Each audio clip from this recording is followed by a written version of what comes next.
I'm Eli Membrano, and I'm working for Florida Small Business Development Center. I've been invited to talk to you about how to start your own business and what are the services that we provide if you want to start or you have a business. So let me share a presentation that I have prepared for you. So let me know if you see the presentation. Can you see it? Yeah, we can see Okay. it. Okay, perfect. So this is a short presentation telling you about the services that we provide and also the, um, the steps to register a business. This is a content that cannot be provided in half an hour, but I will do my best to make it simple and understandable. So again, the program, it's Florida Small Business Development Center. It's created by Small Business Administration, so we are part of the federal government. We are in the whole country, and we are hosted by different universities and colleges, depending on the area. So for Central Florida, we're hosted by UCF. That is why we call our program Florida SBDC at UCF. Our office for Osceola County, it's located just next to Valencia, Osceola campus at the Kissimmee Chamber of Commerce. At this moment, we work remotely, but in the future, when we have in-person meetings, our office is located just next to your college. Our services, we offer services to pre-ventures, to a business that are in from the first to the third year, and also um, advanced services for business owners that have been in business for more than 3 years.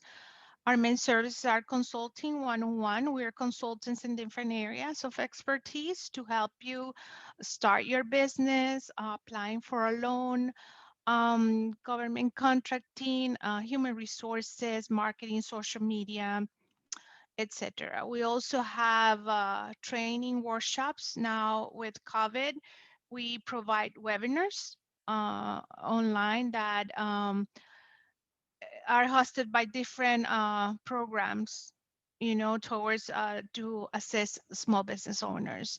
We also have information, data, and secondary research like market research, the competitors' data, providers' information.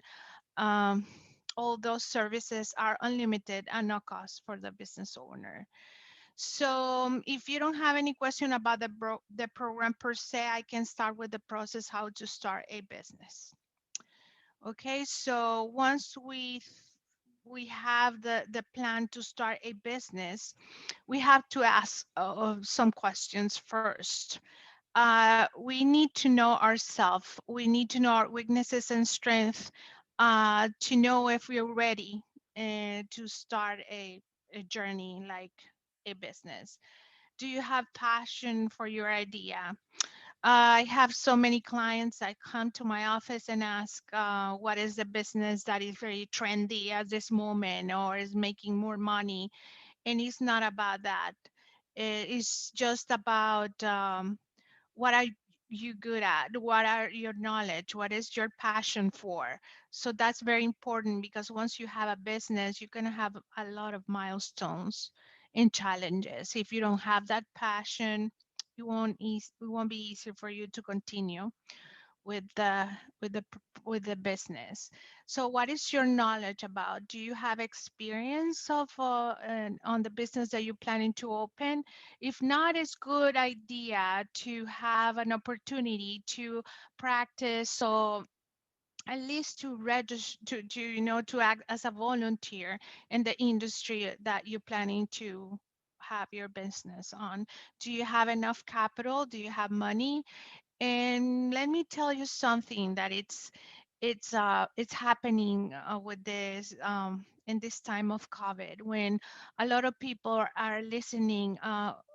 that the government has grants and loans available for small business owners. So some people think that if they open and register the business, the government is ready to give them money at no cost, and that is not true. There is no grants for for-profit businesses, or even to get a loan for a startup. It's not easy. So get informed first, know how much capital you need to open the business, and then see if you have the capability to start at least with the 25% of that money that you need. Um, and do you have a mentor? Do you have a friend in the same industry, or maybe your relatives have been in business for a long time and they can help you to guide you? And we, as a business consultants for SBDC, we're here to help you in that endeavor. So first step, once you want to open a business, is not the registration. The first step is the plan. The plan is the business plan, and it's not at the beginning to write your idea to know if your business is gonna be feasible. It doesn't have to be complicated.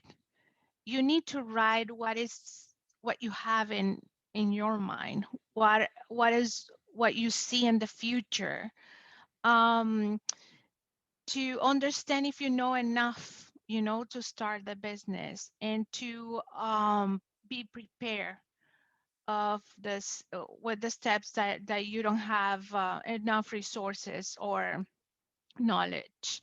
So how can we write the business plan very simple in an easy way? So take, I know that you guys like to write in the computer. In my generation, we love to write handwriting. So the best way for you is the best way. Okay. So writing a business plan means write about the industry that you want to start.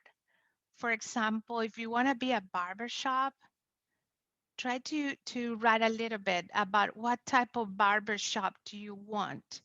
Do you want a small shop, or do you want to have a on-site service, on the client side services, or do you want to serve kids? Try to understand who's your client, what they likes and dislikes are, and what are the social media that they like to see. What are the age of your customer? What is the income that that person has, so that way you know what type of what is the price that you, or the fee that you can charge. um, Also, we need to know about marketing. What do I need to know about it? So that marketing is important. That's the way that you can communicate to your clients.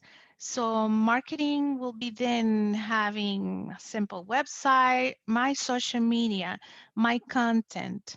I need to know what is my uniqueness. You know how many barbershops are available around us. We already have somebody that, help us in that field. So why you should break up with your own barbershop to come to my shop? So I need to convince you what is my uniqueness. It could be the same thing that others are serving, but you have to tell your customers the way that they like to hear. What is the problem that they have, and how you can solve it. So that's the content that you have to have in your marketing in order to get to your clients and to convince to break with their own provider to go to your site. And also, we need to know a little bit at the beginning, simple financials. Like, for example, how much capital do I need to start my business? I have so many clients that say, I don't need capital. I'm just myself. I have the chair, I have the scissors, and that's enough. And it's not enough. You always will need some capital to start your business and also to maintain the business until you have enough client to pay you to pay your bills so you can break even. So then after that, how much you need to start getting profit out of the business. So all those things we can help you to get through. So and are the things that you should know before the registration process. Once you have an idea, you don't have to have a perfect business plan. You don't have to have a book. It could be just 6 pages, 10 pages, or even, just uh, notes about all these areas. And once you think you're ready, we go to register to the registration process. The registration process, we need to talk about the entity that you decide that is best for you, where we go to register with the state of Florida, that entity. Um, After you get the registration confirmation from the state of Florida, you register with the federal government through the irs.gov to get the employer identification number. That's like the social security number for your business.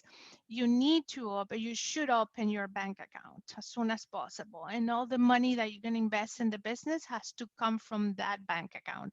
Same thing, it's if you receive a payment from your client, it has to come to this bank account. You should get, even if you have a home-based business, you should get an what is called business tax receipt. Um, okay, I jump into another step ahead, but in the fifth, what I'm trying to tell you is that if you are planning to open a location before leasing a contract, signing the leasing contract, or before buying the property, go to the county first and let them know that in that address you're planning to open a barber shop or a daycare. And they'll tell you, okay, in order to open a daycare in that location, you need to have all these requirements. You need to build all this.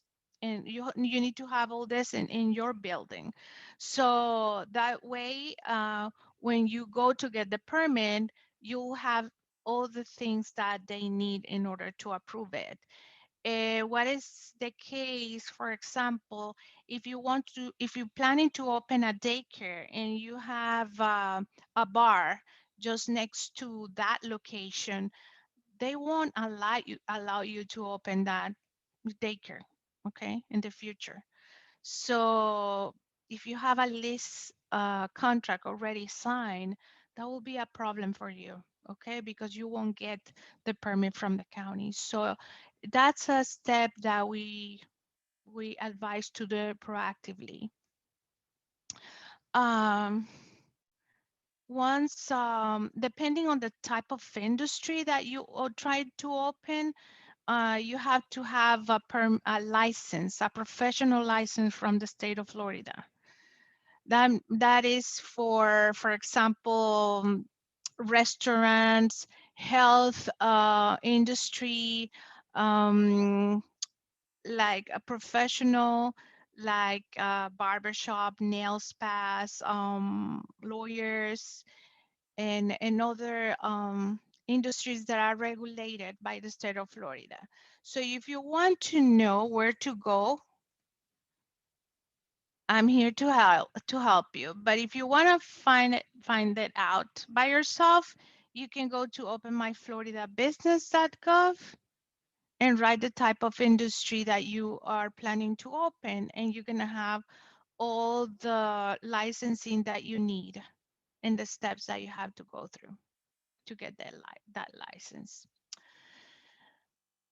We continue here. After getting all that licenses from the state of Florida, we have to go to the county, and that's what I was telling you before.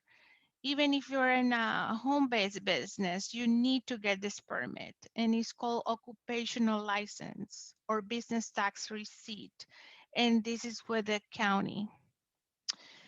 So what you have to do is go to the county website, and with the address and the registration that we mentioned in the step number 2, they're going to give you a permit in order to open your business in that area.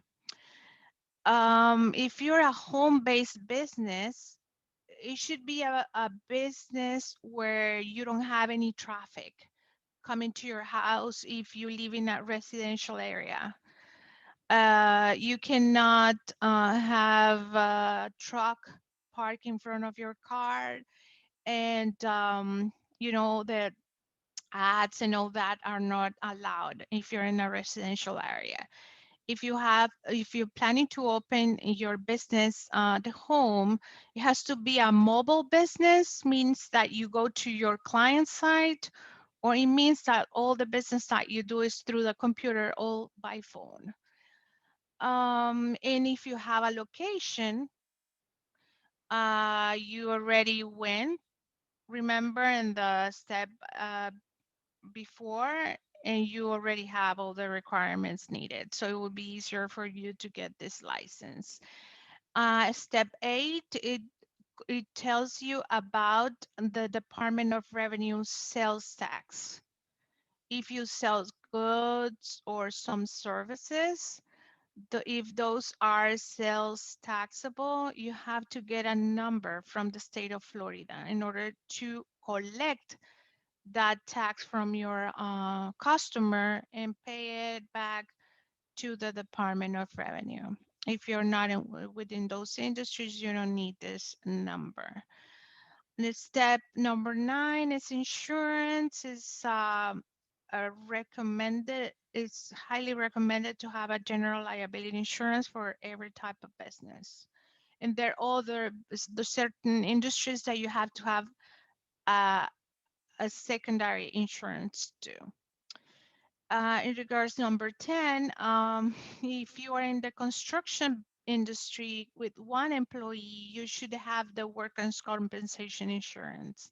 If you're in other industry with 4 or more employees, you should have this type of insurance too. So with that, I think I had just half an hour and I'm on time. Here's the name of the office again, our website, so you can see training at no cost available for you. Here's our phone number in case you want to schedule a meeting with one of our consultants, and my email address to help you in case you need it. Remember that all the services that we provide for you are at no cost, unlimited and at no cost. Do you have any questions, so I can leave the presentation, or no, whatever you say, I'm available for you. If you have questions, go ahead and either unmute yourself or type it in the chat, please. I see that Tracy has her hand up. What a surprise. Okay, I love questions. You mentioned earlier that grants aren't usually available for profit business. Does that include if it's a minority-owned profit business or a woman-owned profit business? Or is that just kind of the general standard that grants aren't available unless you do maybe a 501c? Exactly, that's an interesting question. um get a grant, it doesn't depend on if you're a minority or if you're a woman-owned business. Mm-hmm. Grant depends on the type of industry that you are, if you are for profit, for example. And if you are a daycare and it's a for-profit daycare, you can get grants to the kids, for the kids to get into your school. But for the business owner to get a grant to open a for-profit business, there's none available, at least from the government. Okay. Okay. So when you talk about being registered as minority or women-owned business or a veteran, what it means is that you are certified to be to to have a better opportunity to get a contract with the government or with other big corporations. Like for example, if you have a business where you sell, for example, furniture, and you are a women-owned business and you want to sell furniture to the government, to the schools, you as a woman-owned business, certified as a women-owned business, you have priority in the bid. Okay, so that will be one of the benefits. Okay, but get a grant to start a for-profit business, there's none available. Okay. And if you want to get grants to grow the service that you provide, not the industry, the service I want to provide, you have to be a nonprofit organization. Okay. Okay, so that will be more opportunities to get grants to expand your service or your Which, help. which is another question. If you were to open a nonprofit, you would include salaries on that, correct? Yes, yes, yes. You can, Okay. in the nonprofit organization, what is the main, the core of the organization is that you don't pursue the profit out of what you do as a owner, but the Mhm. people who works for the organization, they have their own salaries. If you create your nonprofit organization to help in education, for example, for special kids, Yeah. you get grants for different entities, even from the government, and you assign a salary for yourself to manage the nonprofit, but it's a salary. Okay. Okay, so yes, you have the right to assign a salary to yourself, but because you receive money from different sources, you're gonna have a committee reviewing everything that you do. So the salary that you have, you cannot assign it, $300,000 Right. just for the good of it. It has to be a benchmark salary. Okay. Yes. Hmm. Mhm. So what you say, so the question is then, because I see that that's a question that often people ask is, then if I don't have money, how can I start my own business? So you can start a business, in a shorter scale possible. And you have to save enough money to start your adventure at the beginning. It's an adventure. So it's not easy to start a business, and it's worst if you apply for a loan. It won't be easy for you to get a loan. And then if you get a line of credit, for example, a credit card, it's not fair for you to work hard at the beginning just to pay the bank.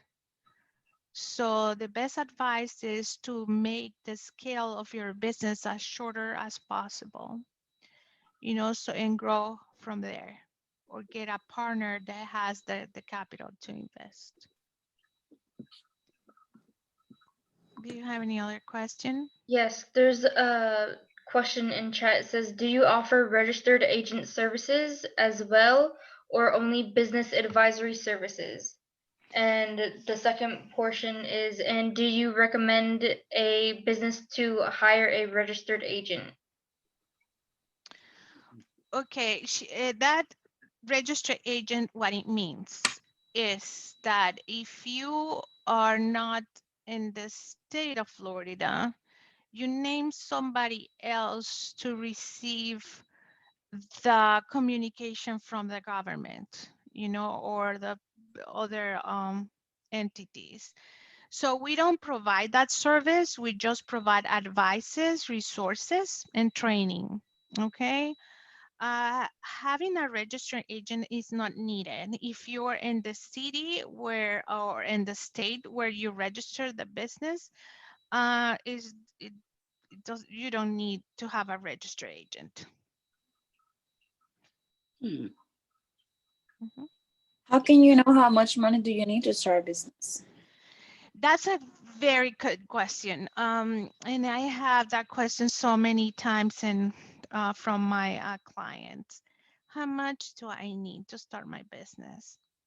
So for that barber shop, for example, so I need based on experience because I supposed to have experience in order to have a barber shop.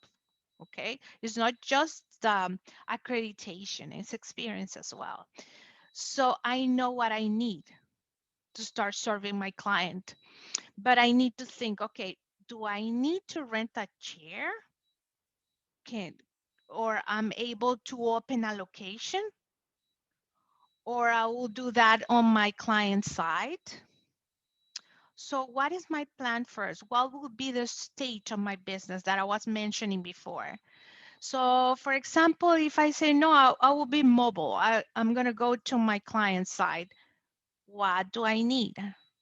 So we have a lot of formats available to share with you to let you know the basics of what a business needs in order to open the business. And so you make a list of those items, and then also we recommend you to plan a little at least 3 to 4 months, depending on the industry, to know how much you're going to spend monthly to make an average of a budget for 3 to 4 months in order to have that money saved so you can continue working even though you don't have clients yet, so you can pay your bills. So that will be the amount of money that you need to start. We have guidance for that. We have formats and also assistance to guide you how to get the startup costs and that working capital in order to have enough money to survive at least for 6 months. Yes. Any other question?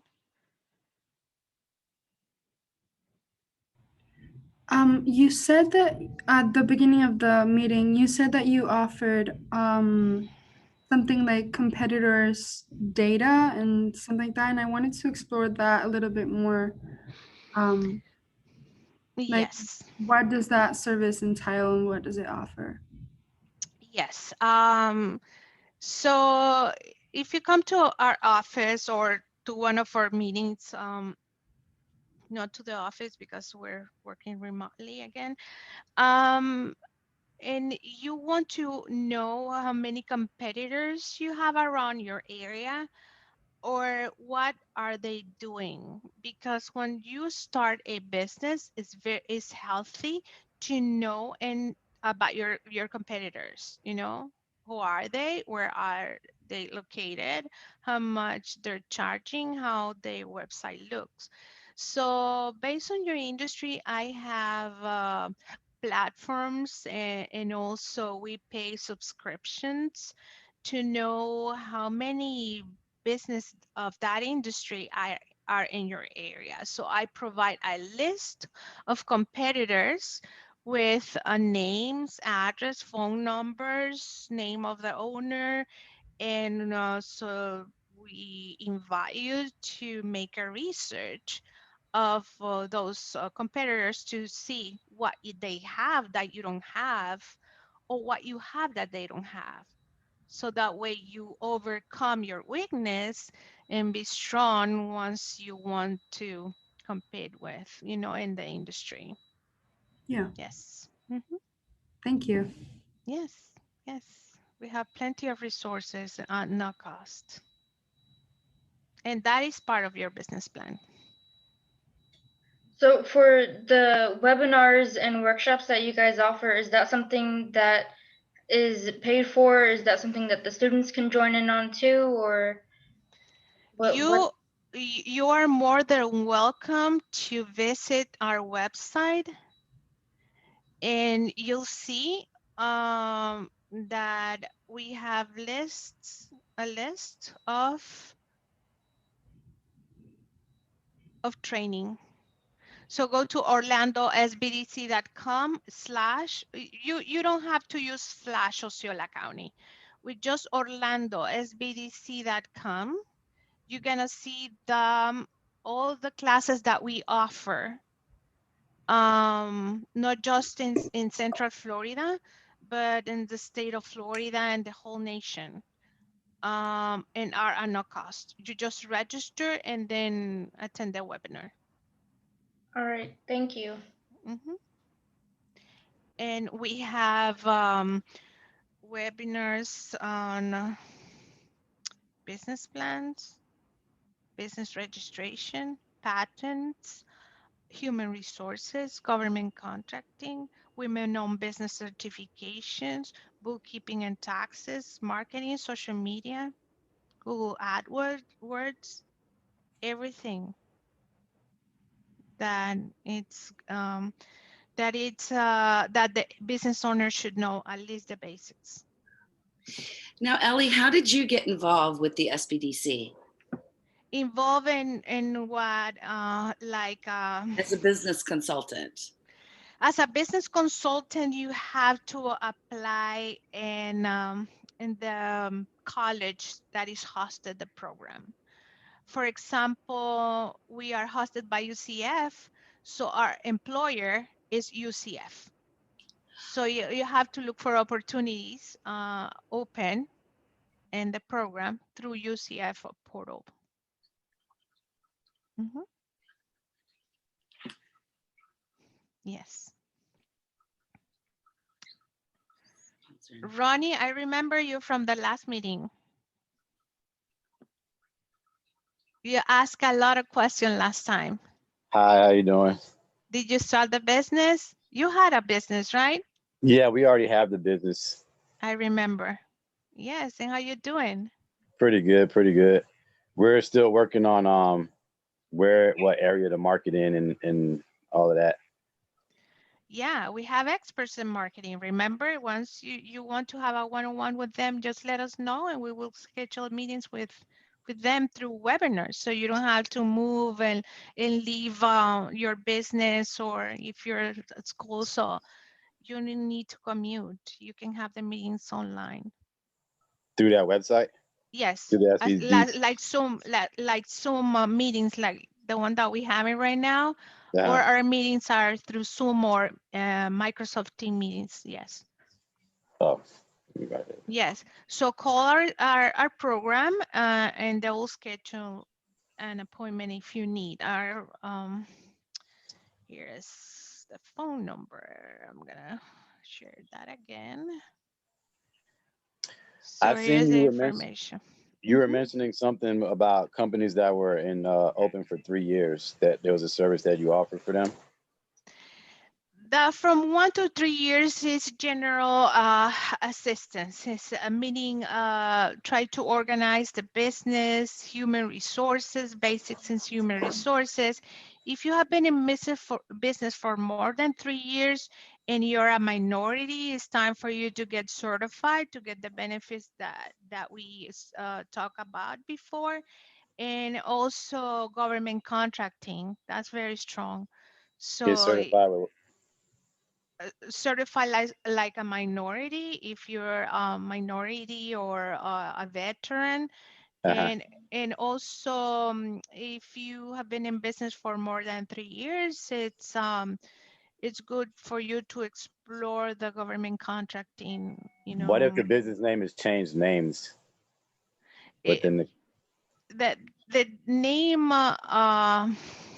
it doesn't matter as much as the financials.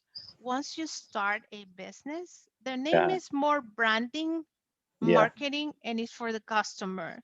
If you want to grow and if you want to reach different spectrums in the future, with your business, like franchise and make your business a franchise, or Mhm. government contracting, or growth acceleration. It's matter of seeing your financials. Once you start a business, your Mhm. numbers are the ones giving you the direction of the business. If you don't take the numbers seriously, if Mhm. you're not record keeping, and if you don't have good financial statements, that will be very hard for you to decide where to go or how you doing. Um, so if you have strong financials, you can explore different opportunities in the future. You talking about liquid assets, or you mean like as far as equipment and stuff like that? Everything is cash and flow.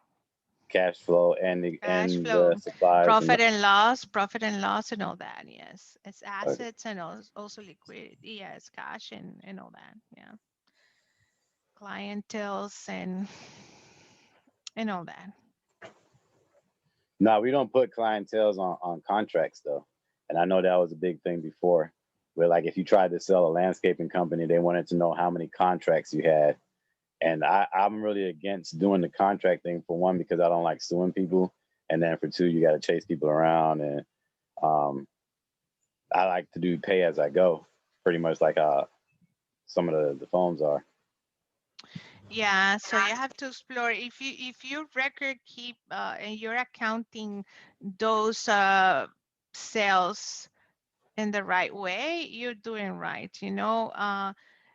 If you're talking about the legal aspect of the contracts that you want to avoid, that's another topic. And I'm a Mm. lawyer, so this is not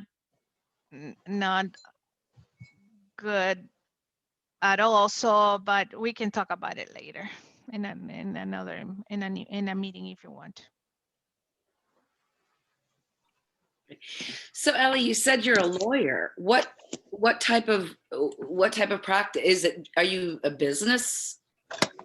A business law and labor law. Oh, we may need to get in contact with one another after that. Will be my pleasure. Yeah, okay. Wow. Yeah, I graduated from law school in 1989. Okay. Wow. Okay. It's been a long time then. And I've been working in the law field since was 18 years old. So, so I've been working for a long time already. For a Okay. long time. Yes. Wow. My kids are already graduated from college and all that. So I'm very happy with my job, so I can help with, the resources and the experience that I have. I love to help You said you're a others. lawyer, Yes, sir. business lawyer, Business lawyer and labor law too. and labor law. So you deal with. Did I talk to you already about the workers' comp situation? Yes. Okay, We I talked still need to about it handle in the that. I last haven't meeting. really. Yeah. Okay, and you can help with that. Depending on of the question, we as consultants of SBDC, we don't provide legal advice. Mhm. Okay. But you as a lawyer, I can hire you as a lawyer, though, right? No, I work for No. Florida SBDC at UCF. Yes, I'm a business consultant, so that's the only role that I can play with you. Oh, Mhm. all right, Yes. all right. I'll call you. I'll figure this out. Yes, 'Cause call I the really gotta number get that them I to stop mentioned, calling. and they're gonna schedule a meeting. Yes, and if it's HR, what you want to talk, they're gonna assign the client to me so we can talk. Okay. Mhm. Yes. Yeah, because they still been calling me, and I told them I'm not dealing with them, and I don't know.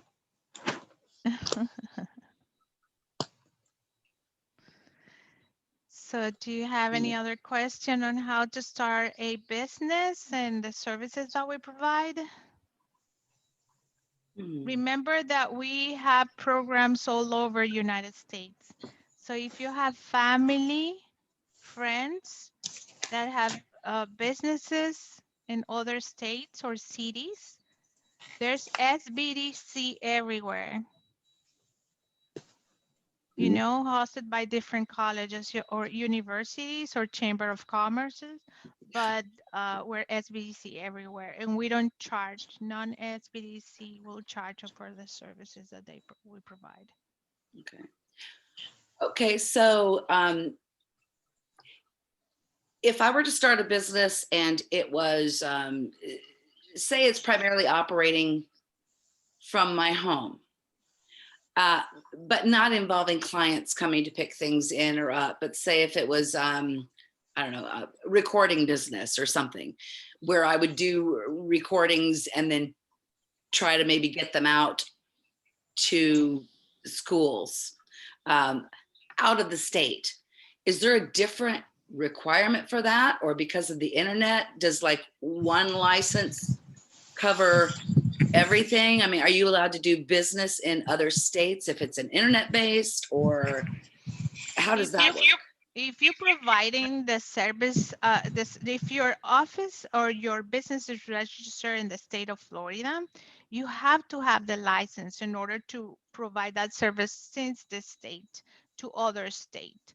What you have to deal with in different states is about the taxes more Oh, than the license. Yes.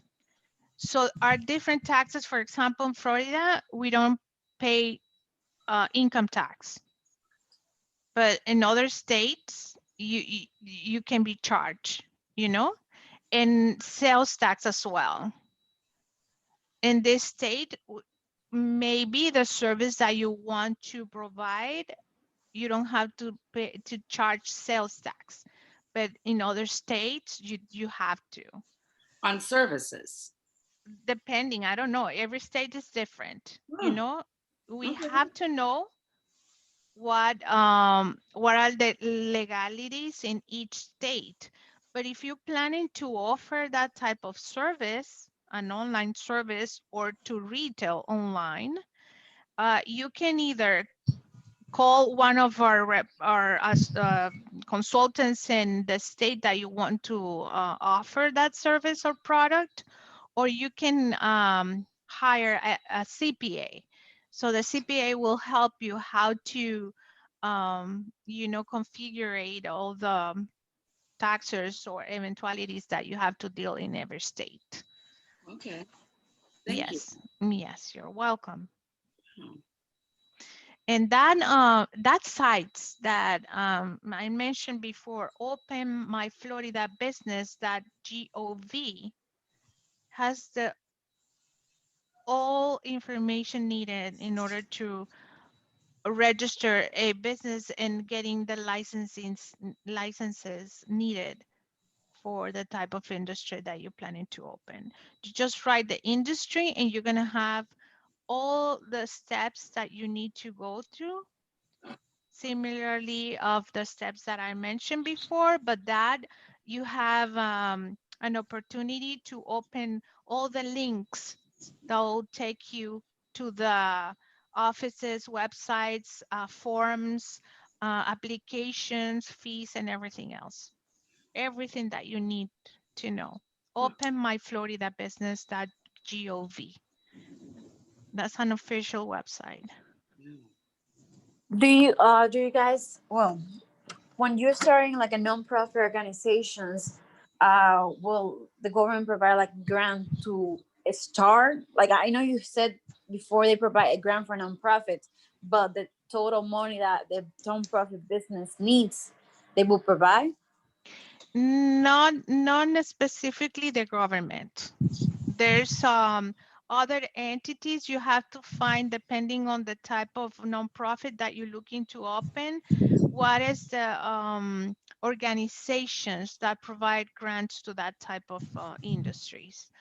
But the government has a list of grants that are available, and you can find it at usgrants.gov. And so you can take an idea what are the grants that the government has available. If not, it's not in that list, you can find different organizations to help other industries for the And nonprofit that you're planning to open. I find an entity or the government provides it, they will provide like the exact amount that your business or the nonprofit requires for to launch in. It's really hard to answer that question because I don't know even if the organization that you're planning to open is within that list. And if we were that in that list that the government has grants available, it will depend on the structure, the size of the entity that you want to open and all that. So that's not a question that could be answered in general. You have to go to the details to have that answer. Okay, thank you. Yes, but you can go to that website and you can see the grants available for and depending on the type of organization that you plan to What open. again? Is grantusa.gov or US, let me check. Grantusa.gov. Thank you. Mhm.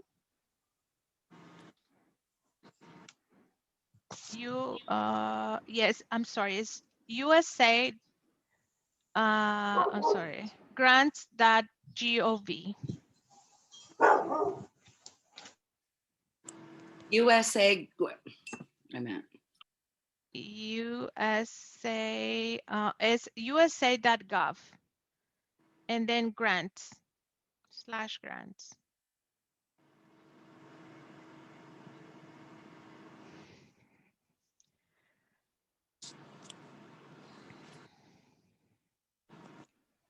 I got a question. Yes. When you change your company, because somebody was in one of the other meetings saying you change your company from an LLC to an S corporation for a better filing. Hold on one second. Yes. Um, dog just made me lose my thought. Um, yeah, to go from an LLC to the S corporation, right? Do you have to apply for a new EIN number and change your bank accounts and all that stuff too, or you're just dropping off that LLC off the end of your name? No, if it's the same company and you're changing just the entity, the type of entity, what you have to do is after getting the answer from sunbiz.org that the type of entity is already changed, you have to notify the IRS that is the Yeah. same company, just with different type of entity. So the number will be the same, but they're gonna change the type of entity. You have to let the local government know to Uh-huh. the county, the city, if you have any license or permit, Uh-huh. and notify the bank as well that you made that change if it's the same company. Yeah, because my brother, he filed the taxes, right? And he filed us, I guess he filed us as an S corporation, but it still says LLC on the end of the name. And he was like, oh, that You part need, doesn't matter. no, he has to notify. It is a big difference in the IRF, So we one do have thing to out kick of the the, other. So you have to notify them, send them an email or a letter saying that the same company, it's now operating as S Corp. and then there's no more writing that LLC part on the end of our name no more, right? Exactly. No, it shouldn't be that way. Okay. That's what I told him. He was like, no, all right. Mhm. As you started the business, you have to go through the same steps, saying notifying the change. All right. I'm going to just do it and Mhm. make him sign the paper. Yes.